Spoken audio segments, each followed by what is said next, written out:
इनिय पोंगल नल्ला अड़तुक्कल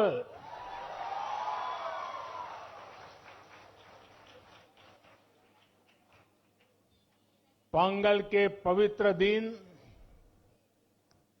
तमिलनाडु के हर घर से पोंगल धारा का प्रवाह होता है। मेरी कामना है उसी तरह आपके जीवन में भी सुख, समृद्धि और संतोष की धारा का प्रवाह निरंतर होता रहे।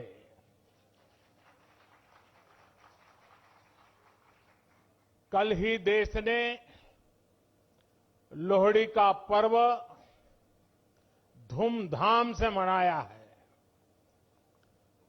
कुछ लोग आज मकर संक्रमण उत्तरायण मना रहे हैं, कुछ लोग शायद कल मनाएंगे। माघ बिहू भी बस आने ही वाला है। मैं इन सभी पर्वों की सभी देशवासियों को बहुत बहुत बधाई देता हूं, शुभकामनाएं देता हूं। साथियों, यहां मुझे मेरे कई परिचित चेहरे नजर आ रहे हैं। पिछले साल भी हम सब तमिल पुथांडु के अवसर पर यहां मिल चुके हैं। मैं मुरुगन जी को धन्यवाद देता हूं कि उन्होंने मुझे इस अद्भुत आयोजन का हिस्सा बनने का अवसर दिया। ये ऐसा है जैसे मैं अपने परिवार और दोस्तों के साथ कोई उत्सव मना रहा हूं।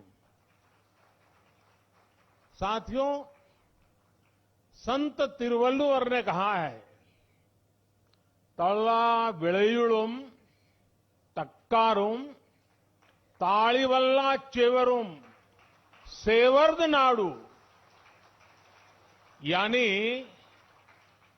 अच्छी फसल, पढ़े लिखे व्यक्ति और ईमानदार व्यापारी, ये तीनों मिलकर राष्ट्र निर्माण करते हैं। तिरुवल्लुवर जी ने पॉलिटिशियन का उल्लेख नहीं किया है। ये हम सबको संदेश है। पोंगल पर्व में ताजी फसल को भगवान के चरणों में समर्पित करने की परंपरा है।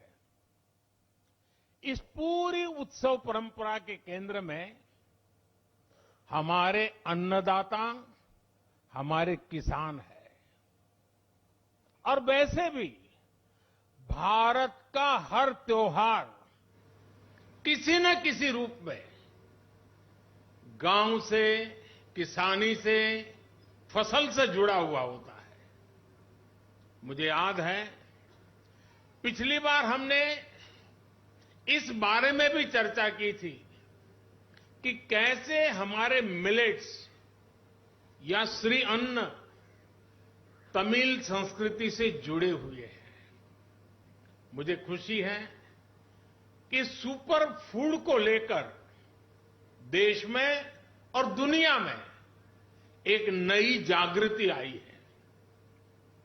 हमारे बहुत सारे नौजवान मिलेट्स, श्री अन्न को लेकर नए स्टार्टअप शुरू कर रहे हैं और ये स्टार्टअप्स आज बहुत पॉपुलर हो रहे हैं।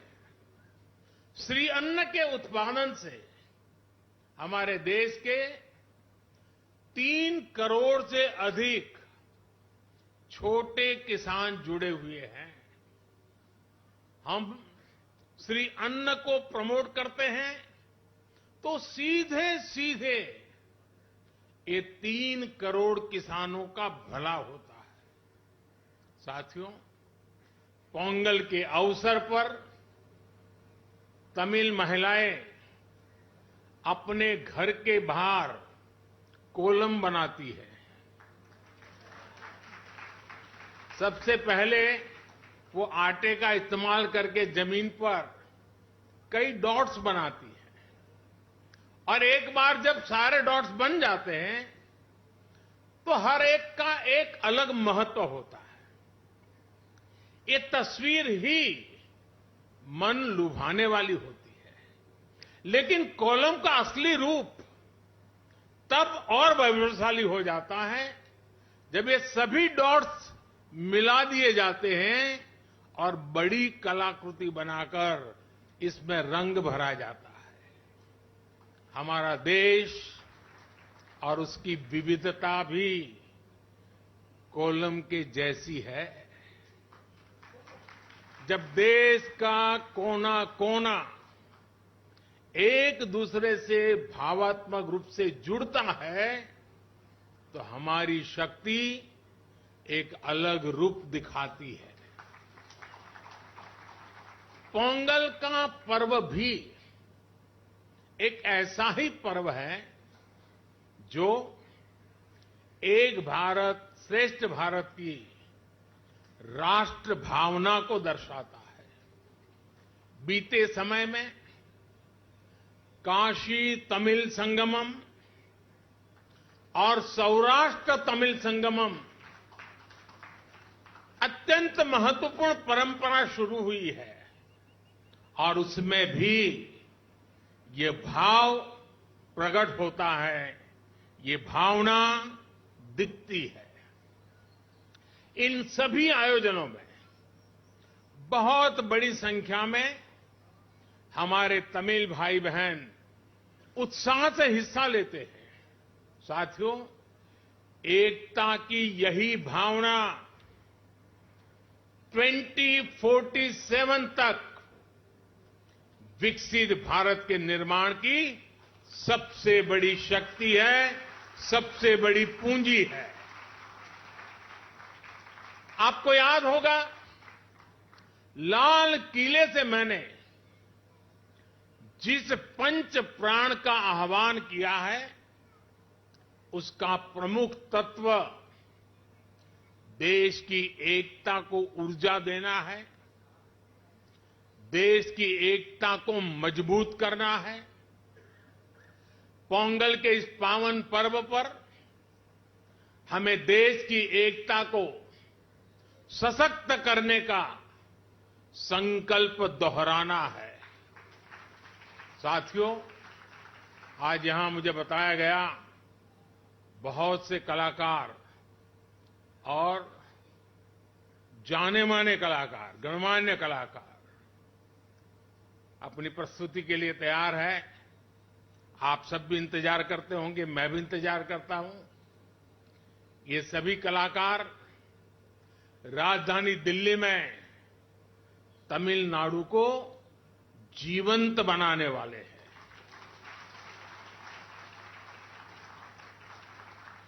कुछ पल हमें तमिल जीने का मौका मिलेगा, ये भी एक सौभाग्य होता है। मेरे इन सभी कलाकारों भी अनेक अनेक शुभकामनाएं हैं। मैं फिर एक बार मुरुगन जी का धन्यवाद करता हूं। वणक्कम।